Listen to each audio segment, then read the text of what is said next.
569 feet in centimeters. First of all, we need to know the value of 1 foot in centimeters.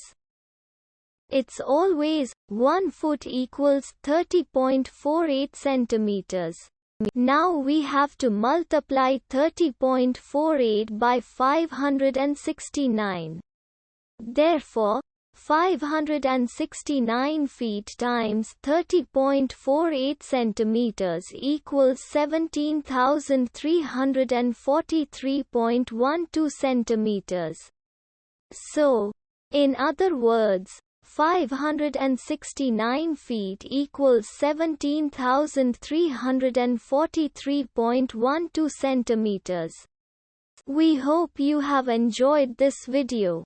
Please like and subscribe to our channel for more videos like this.